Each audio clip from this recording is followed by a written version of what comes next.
하나님의 말씀입니다. 우리 신약성경 10페이지 마태복음 7장 13절에서 14절의 말씀입니다. 신약성경 마태복음 7장 13절에서 14절의 말씀을 제가 봉독합니다. 하나님의 말씀을 경청하시기 바랍니다. 좁은 문으로 들어가라. 멸망으로 인도하는 문은 크고 그 길이 넓어 그리로 들어가는 자가 많고 생명으로 인도하는 문은 좁고 길이 협착하여 찾는 자가 적음이라. 아멘. 옛날 조선시대에 우리 한양 도성에는 4개의 큰 성문이 있었어요. 우리가 잘 아는 것처럼 남쪽에는 남대문이 있고 북쪽에는 홍지문이 있고 서쪽에는 서대문이 그리고 동쪽에는 동대문이 있었습니다. 이 4개의 성문은 아침에 문을 열었다가 저녁이면 닫습니다. 일단 성문을 닫은 후에는 누구도 도성 출입을 할 수가 없었습니다. 그런데 문제는 한밤중에 예기치 못한 일들이 일어날 수 있었다는 거예요. 예를 들면 한밤중에 어떤 사람이 돌아가셨어요. 특별히 왕이 살고 있었던 왕궁에서는 이렇게 사람이 갑자기 죽게 되면 혹시 나쁜 균들이 이렇게 전염되지는 않을까 하는 것을 염려해서 그 시신을 성문이 열리는 아침까지 놔두지를 못했어요. 그래서 한밤중이라도 도성 밖으로 나갈 수 있는 쪽문이 필요했던 거예요. 그래서 만든 것이 우리 동네에 있는 시금문 또는 광희문입니다. 그런데 예수님 당시에 예루살렘 도성에도 그런 쪽문이 있었어요. 그 쪽문의 이름이 바늘문이다. 왜 사람들이 그 쪽문을 바늘문이라고 했는가? 다른 성문에 비교하면 이 쪽문이 너무 작아서 마치 바늘귀처럼 작다. 그래서 사람들이 바늘문이라고 붙여준 거예요. 실제로 얼마나 작으냐? 사람이 말을 타고 나귀를 타고 들어갈 수 없어요. 문이 너무 작아서. 또 사람들이 등에다가 짐을 짊어지고도 못 들어갑니다. 그냥 아무 소지품 없이 겨우 한 사람이 들어갈 수 있는 작은 문인데 그나마도 뻣뻣이 서서 못 들어가고 허리를 숙여서 겨우겨우 들어갈 수 있는 그런 조그만한 문이에요. 그래서 예수님께서 누가복음 18장 25절에서 이런 말씀하신 적이 있어요. 부자가 하나님의 나라에 들어가는 것이 얼마나 어려운가. 낙타가 바늘귀로 들어가는 것이 부자가 하나님의 나라에 들어가는 것보다 오히려 더 쉽다. 그때 말씀하신 바늘귀는 정말 우리 가정에 있는 바늘귀가 아니라 바로 바늘문을 얘기하는 것이다 라고 생각하는 그런 성서학자들도 있습니다. 자, 어쨌든 이 바늘문은 너무나 좁은 문이기 때문에 그 문으로 나아 있는 길도 오솔길처럼 아주 좁은 길이에요. 성문이 그렇게 작은데 그쪽으로 다니는 길이 넓을 필요가 없지 않겠습니까? 지금 예수님은 이런 정황과 이런 상황들을 생각하시면서 그리고 오늘 본문의 말씀을 말씀하시는 거예요. 좁은 문으로 들어가라.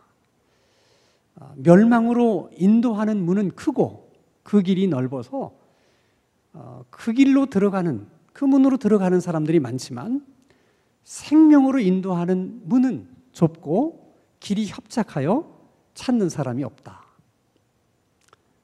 요약하면 내용은 2가지예요. 좁은 문으로 들어가라는 거예요. 그 이유는 좁은 문이 생명으로 인도하는 문이고 구원으로 인도하는 문이기 때문이다. 여기서 예수님이 강조하시는 것은 구원의 문, 생명의 문은 좁은 문이라는 거예요. 근데 우리가 언뜻 생각하면 왜 구원의 문이 좁은 문이냐? 아니, 누구든지 예수를 믿으면 구원을 받을 수 있는 거잖아요. 무슨 남녀노소 차별이 없고 빈부귀천에 차이가 없습니다. 누구든지 예수님만 믿으면 다 구원을 받을 수 있다면 왜 그 문이 좁은 문일까? 넓은 문이지. 그런데도 왜 예수님은 구원의 문을 좁은 문이라고 말씀하시는 것일까? 그것은 누구나 예수를 믿으면 다 구원을 받게 되는 것은 사실이지만 그러나 누구나 다 예수를 믿는 것은 아니기 때문에 그렇습니다. 우리나라의 경우만 생각하더라도 우리나라는 인구 대비 기독교인의 숫자가 굉장히 많은 나라 중에 하나입니다. 통계청의 통계를 보면 800만 정도가 예수 믿는 사람들입니다. 그럼 우리 남한 인구를 5천만 정도라고 생각하면 교인이 되는 데는 6대 1의 경쟁률이 있는 거예요. 근데 그 800만 가운데는 이단도 있고 또 명목상 교인들도 많이 있다고 본다면 그 경쟁률은 더 높아질 수밖에 없습니다. 더 나아가서 이 세계 전체 인구를 비례해 보면 정말 예수님의 말씀처럼 구원의 문은 좁은 문이에요. 여러분, 예수님께서 누가복음 13장 23절과 24절에 이런 말씀을 하신 적이 있습니다. 한번 같이 읽겠습니다. 시작. 어떤 사람이 여짜오되 주여 구원 받는 자가 적으니 그들에게 이르시되 좁은 문으로 들어가기를 힘쓰라. 내가 너희에게 이르노니 들어가기를 구하여도 못하는 자가 많으니라. 구원의 문으로 들어가고 싶어 하는 사람들이 많이 있지만 생각처럼 많이 들어가지를 못한다는 거예요. 실제로 여러분 그렇습니다. 신앙을 가지고 싶어서 교회 나와요. 한 주, 두 주 다니고 한 달, 두 달 다니고 어떤 분은 1년, 2년을 다니지만 결국에는 이런저런 이유 또 이런저런 사정으로 인해서 교회 다니는 것을 그만두시는 분들도 생각보다 많이 있습니다. 우리 교회에도 그런 분이 계시거든요. 그렇기 때문에 우리들이 구원의 문을 통과해서 이렇게 예수 믿는 하나님의 자녀가 된 것은 대단한 거예요. 굉장한 경쟁률을 뚫고 여러분들이 예수 믿는 사람들이 된 거예요. 정말 여러분 이 일은 축하받을 만한 일이고 또 자랑스러운 일입니다. 그러나 문제는 구원의 문을 통과했다고 해서 모든 것이 끝나는 게 아니에요. 사실은 그때부터 시작이 되는 것입니다. 예수님 말씀에 구원에 이르는 문만 좁은 문이 아니라 그 문을 통과해서 계속해서 걸어가야 될 구원의 길, 그리고 또 생명의 길, 그리고 신앙의 길도 좁은 길이라는 거예요. 그래서 찾는 사람이 없다는 거예요. 그래서 우리들의 신앙의 길을 걸어가다 보면 외로울 수밖에 없고 또 불편할 수밖에 없고 또 힘들고 어려울 수밖에는 없다는 거예요. 근데 문제는 많은 크리스찬들이 좁은 문으로 들어와서는 넓은 길로 가고 싶다는 거예요. 이게 오늘 우리들이 갖고 있는 문제입니다. 예수님은 분명히 구원에 이르는 문은 좁은 문인데 그 좁은 문으로 들어가면 또 계속해서 좁은 길이 나온다는 거예요. 근데 우리는 그러지 않았으면 좋겠다. 문은 좁은 문으로 나왔더라도 좀 넓은 길이 있어서 좀 넓은 길로 갔으면 얼마나 좋을까. 또 어떻게 생각해 보면 뭐 그러면 안 되는 겁니까? 아니 구원의 문은 좁은 문이라 할지라도 어렵게 그 문을 통과했으니까 그 다음부터는 좀 넓은 길로 가면 안 돼요? 왜 안 되는 것입니까? 그 구원의 길을 걸어가는 과정을 통해서 우리가 배우고 또 훈련받아야 될 것들이 많이 있기 때문에 그런 거예요. 우리는 그 구원의 길을 걸으면서 하나님을 신뢰하는 법을 배우고 하나님을 의존하는 법도 배우고 하나님 말씀에 순종하는 법도 배우고 하나님 그분으로 만족해 하는 법도 배우는 것입니다. 그것이 쉬운 일이 아니기 때문에 좁은 길이 필요하다는 거예요. 넓은 길을 가면서는 그런 것들을 쉽게 배울 수가 없다는 거예요. 그러면 우리가 신앙의 길을 걸으면서 정말 예수님을 신뢰하는 법이라든지 그분을 의존하고 또 그분의 말씀에 순종하고 그분으로 만족해하는 그런 것들을 꼭 배워야만 하나? 그거 안 배우면 신앙의 길을 걸어갈 수 없는 것일까? 그 배움이라는 것이 왜 중요한가? 여러분, 그것을 우리가 배우지 못하고 훈련하지 못하면 아무리 좋은 환경이 우리들에게 주어진다 하더라도 그 환경 속에서 우리는 절대 만족하지를 못합니다. 그래서 아무리 좋은 환경이 주어져도 우리가 감사할 수가 없고 행복할 수가 없는 거예요. 예를 들어서 여러분, 이 지구상에서 가장 좋은 환경이라면 어디겠어요? 에덴 동산입니다. 에덴 동산만큼 좋은 환경이 어디 있었겠어요? 근데 그 좋은 환경에서 살았던 아담과 이브도 그곳에서 하나님에 대한 감사가 없고 또 하나님의 말씀에 대한 만족이 없었기 때문에 결국에는 타락하게 된 거예요. 그게 인간이라는 거예요. 아담과 이브만 그렇습니까? 이스라엘 백성들은 하나님께서 허락하신 젖과 꿀이 흐르는 땅에 들어갔지만 그곳에서 하나님에 대해서 만족하지 못하고 하나님 말씀에 대해서 만족하지 못한 삶을 살다가 결국에는 쫓겨나잖아요. 예전에는 애굽의 노예였는데 이제는 아수르의 노예가 되고 바벨론의 노예가 되고 페르시아의 노예가 되고 로마의 노예가 되고 주인만 계속해서 바뀔 뿐이지 그들은 늘 노예로 살았어요. 좋은 환경이 우리를 행복하게 만드는 것이 아니에요. 하나님을 신뢰할 수 있는 믿음, 그분을 의존하고 그분의 말씀에 순종할 수 있는 믿음, 그분 한 분으로 만족해 할 줄 아는 그런 믿음이 없으면 아무리 좋은 환경에 여러분들이 처해진다 할지라도 우리는 결코 행복할 수 없다는 거예요. 그래서 우리가 걸어가야 될 길이 좁은 길인 것입니다. 출애굽을 한 이스라엘 백성들을 한번 생각해 보세요. 그들이 바로의 손에서 벗어난다는 것은 정말 좁은 관문을 통과하는 거예요.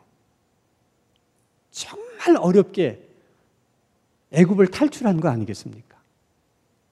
그들이 그 좁은 관문을 통과해서 나왔을 때 그들의 눈앞에 펼쳐진 것은 가나안이 아니고 황량한 광야였어요. 그들은 그 광야의 길을 걸어가서 결국은 가나안에 들어가게 되는 것입니다. 아니 왜? 가나안으로 가는 더 넓고 편한 길이 없어서 그들이 광야의 길로 가야만 했는가? 그렇지 않아요. 가나안으로 들어갈 수 있는 넓은 길도 있었고 그리고 편안한 길도 있었습니다. 하나님이 그 길을 몰라서 이스라엘 백성들을 광야길로 인도하신 게 아니에요. 그 넓은 길, 그 편한 길을 가면서는 하나님을 신뢰하는 것을 배울 수 없기 때문에 그래서 광야의 길을 걷게 하신 거예요. 여러분, 구원의 좁은 문을 통과한 사람은 예외가 없습니다. 그런 분명한 목적이 있기 때문에 다 그 길을 가야 돼요. 문은 통과했지만 목적지의 끝까지 도달할 수 있는 것은 또 다른 문제예요. 그것은 이스라엘 백성들만 그런 게 아니에요. 예를 들어 여러분, 우리나라에서 군의 지휘관을 육성하기 위해서 나라가 육군 사관학교를 만들었습니다. 장차 군의 지휘관이 될 사람들이기 때문에 아무나 뽑을 수가 없어요. 그래서 어느 정도 실력도 있어야 되고 그리고 건강과 또 체력의 뒷받침이 돼야 됩니다. 그래서 육사에 들어가는 것도 꽤 높은 경쟁률을 뚫어야만 들어갈 수 있습니다. 그러나 그 어려운 과정을, 그 경쟁률을 뚫고 육사에 입교했다 하더라도 그것이 끝이 아니에요. 사실은 그때부터가 시작이에요. 이제 나라는 그를 지휘관으로 만들기 위해서 혹독한 훈련을 시킵니다. 학과 공부도 하면서 군사 훈련도 병행해야 되고 육사생으로 지켜야 될 계율들도 다 지켜야 됩니다. 이게 여러분 결코 쉬운 일이 아니에요. 그래서 육사에 입학은 했지만은 그 어려운 과정을 견디어내는 것이 너무 힘들기 때문에 나는 적성에 안 맞는 것 같아. 나는 너무 힘들어. 그래서 스스로 자퇴하는 사람도 있고 또는 육사생으로서 지켜야 될 계율들을 지키지 못해서 그래서 퇴교당하는 육사생들도 있습니다. 입학한다고 해서 다 졸업하는 것도 아니고 임관하는 것도 아니에요. 그래서 좁은 길을 잘 걸어가는 것이 신앙인들에 있어서는 얼마나 중요한 일인지 모릅니다. 우리가 그런 훈련의 목적으로 좁은 길을 걸어가야 하기 때문에 우리들의 신앙의 길은 언제나 광야 같은 그런 환경들이 생기는 거예요. 그것은 내가 원하든 원치 않든 그런 목적 때문에 누구나 다 광야 같은 길을 걸어갈 수밖에 없는 거예요. 근데 여러분들 중에는 가만히 보니까 나는 광야 같은 삶을 살아가는데 저 집사님은 아닌 것 같아. 가나안 같은 그런 곳에서 사시는 분 같아. 그것은 보는 정도의 차이예요. 또 설사 그가 광야 같은 길을 걸어가지 않고 가나안과 같은 좋은 편안한 길을 걸어간다 할지라도 그분이 정말 구원의 좁은 문을 통과한 사람이라면 가나안과 같은 그 넓은 길도 스스로 좁은 길로 만들어서 사셔야 돼요. 그 좁은 길을 걸어가야 되는 일에 있어서는 예외가 없어요. 만약 여러분들이 평생을 그냥 넓은 길, 편안한 길로만 걸어갔다. 그러면 어쩌면 그 사람은 구원의 좁은 문을 통과한 사람이 아닐 수도 있어요. 구원의 좁은 문을 통과한 사람에게는 예외 없이 누구에게나 좁은 길을 주시는 거예요. 그래서 광야 같은 어려운 환경에 처할 때도 우리는 낙심하지 말고 열심히 하나님을 배워야 돼요. 이스라엘 백성들은 바로 그 점에서 실패한 거예요. 그들은 어렵게 애굽에서 탈출을 해서는 넓은 길을 원했어요. 편안한 길을 원했어요. 그래서 끊임없이 불평하고 원망하다가 1세대는 한 사람도 가나안 땅에 들어가지를 못했어요. 우리가 똑같은 잘못을 되풀이할 가능성들이 있다는 거예요. 광야 같은 환경이 찾아올 때 이것은 구원받은 사람이 걸어가야만 그런 좁은 길이라는 사실을 인정하고 인내하면서 가셔야 돼요. 설사 그런 광야 같은 그런 환경이 주어지지 않는다 하더라도 편안함 속에서 넓은 길을 걸어가면서도 우리는 끊임없이 스스로 그 길을 좁은 길로 만들면서 살아가셔야 돼. 그런 훈련이 필요해요. 예를 들면 나만을 생각하면 얼마든지 우리는 넓은 길로 갈 수 있어요. 편안한 길로 갈 수 있습니다. 그러나 우리를 생각하며 우리가 산다면 우리는 어쩔 수 없이 좁은 길을 가야 돼요. 예를 들어 우리가 유원지에 갔습니다. 고기도 구먹고 수박도 먹고 다 먹고 나면 음식 쓰레기가 남습니다. 나만 생각하면 아무 데나 버리면 돼요. 그러면 편안해요. 그러나 우리를 생각한다면 그렇게 할 수 없습니다. 힘들어도 내가 먹은 쓰레기 다 챙겨서 쓰레기장에다가 버려야 돼요. 그게 우리 스스로를 좁은 길로 만드는 거예요. 여러분, 내 입장만 생각하고 살면 우리는 얼마든지 편한 인생을 살 수 있어요. 넓은 길로 갈 수 있어요. 그러나 예수님의 입장을 생각한다면 그렇게 편한 길을 갈 수 없는 것이죠. 그래서 어쩔 수 없이 늘 주님을 생각하며 살기 때문에 우리는 또 좁은 길을 가야 되는 것이고 좁은 길을 만들어 낼 수밖에 없는 거예요.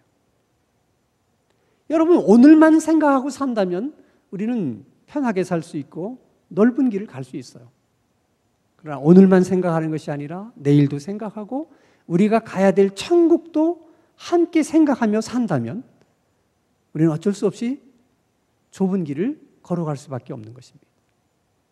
또 내가 원하는 대로 산다면 나는 편안하게 살 수 있고 넓은 길을 갈 수 있지만 내가 필요한 대로 산다면 우리가 좁은 길을 걸어갈 수밖에 없습니다. 먹는 문제도 그렇잖아요. 음식이 많아요. 내가 먹고 싶은 대로 먹는다면 편안하죠. 그 길은 넓은 길입니다. 그러나 아무리 많은 음식이 있어도 내게 필요한 것만 나는 먹는다. 그러면 그 스스로가 좁은 길이 되는 거예요. 소유도 마찬가지입니다. 내가 가지고 싶은 거 다 가지면서 산다면 그만큼 내가 편안한 삶을 살 수 있고 넓은 길로 갈 수 있어요.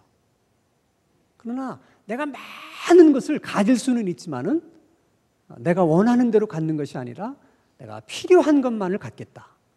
이런 생각을 하며 산다면 우리는 어쩔 수 없이 또 좁은 길을 선택할 수밖에는 없는 것입니다.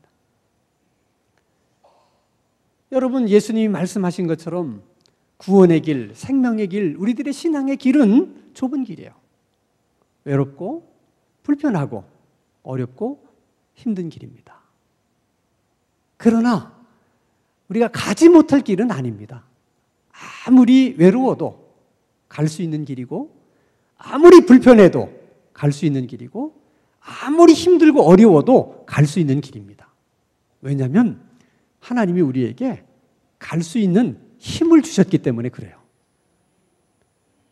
예를 들면 여러분, 누에가 나방이 되려면 자기가 만든 집, 그 고치를 뚫고 나와야 됩니다. 그 고치를 뚫고 나오지 않는 한 누에가 나방이 되는 길은 없어요. 근데 여러분, 그 꼬치 구멍이 얼마나 작은 줄 아세요? 한 2mm 정도밖에 안 돼요. 그러니까 거의 구멍이라고 해야 점처럼 작은 구멍이에요. 그 작은 구멍을 누에가 뚫고 나오려고 하면 말 그대로 죽을 힘을 다해야 됩니다. 그래야만 그 구멍을 뚫고 나올 수 있어요. 그래서 그 광경을 관찰하던 어떤 사람이 너무 애처로워서 그 2mm가 되는 조그마한 구멍을 가위로 좀 찢어줬어요. 그랬더니 누에가 아주 수월하게 나왔습니다. 본인은 간만에 좋은 일을 했다고 생각했는데 며칠 후 보니까 그렇게 수월하게 나온 누에는 성장 속도도 더뎠지만 날지 못하는 나방이 됐대요. 그 사실에 이분이 크게 놀랐어요. 왜 수월하게 나온, 힘들지 않게 나온 나방은 날지를 못하는 것일까 하고 연구를 해보니까 그 누에가 그 작은 구멍을 있는 힘을 다해서 나오면서 양쪽 어깨에 근육이 생기는 거예요. 그 힘으로 날 수 있는 나방이 되는 거예요. 쉽게 나온 나방은 그 근육이 만들어지지 않았기 때문에 날 수가 없는 거예요. 여러분, 누에 같은 미물에게도 그 작은 꼬치를 뚫고 나올 수 있는 힘을 하나님이 주셨다면, 예수 그리스도를 핏값을 주고 산 우리들에게 좁은 길을 걸어갈 수 있는 힘을 주시지 않았겠습니까? 다 하나님이 주신 거예요. 우리는 그 힘이 있기 때문에 누구든지 그 길을 걸어갈 수 있습니다. 그리고 걸어가야만 합니다. 왜냐하면 우리가 그 관문을 통과해서 걸어가야만 우리 신앙에도 근육이 생겨서 정말 하나님을 기쁘게 해드릴 수 있는 믿음의 사람들이 될 수가 있는 거예요. 그래야만 누에가 나방이 돼서 전혀 다른 세상을 살 수 있는 것처럼 우리도 하나님을 기쁘게 해드릴 수 있는 믿음의 사람이 될 때만 지금까지 내가 경험해 보지 못했던 전혀 다른 세상을 경험하게 되는 거예요. 전혀 질적으로 다른 기쁨을 맛보게 되고 질적으로 다른 만족을 느끼게 되고 질적으로 다른 행복도 경험하게 되는 것입니다. 여러분, 아무리 우리가 걸어가야 될 신앙의 길이 외롭고 불편하고 힘들다 할지라도 우리에게는 걸어갈 수 있는 힘이 있다는 믿음을 가지고 걸어갈 수 있기를 바랍니다. 외로울 때는 찬송을 부르고 힘들 때는 기도를 하면서 어찌되었든 우리 인생의 이 신앙의 길을 끝까지 완주할 수 있는 저와 여러분의 신앙생활이 될 수 있기를 주님의 이름으로 축원합니다. 걸어가신 하나님 아버지, 구원의 좁은 문으로 들어와 넓은 길로 가지 않게 해주시고 외롭고 힘들고 어려운 길이라 할지라도 신앙의 좁은 길을 굳굳하게 걸어갈 수 있게 해 주옵소서. 에녹처럼 노아처럼 아브라함과 모세처럼 우리도 믿음의 좁은 길을 완주해서 하나님을 기쁘시게 해드리는 신앙의 반열에 다 들어갈 수 있게 해 주옵소서. 예수님의 이름으로 기도하옵나이다. 아멘.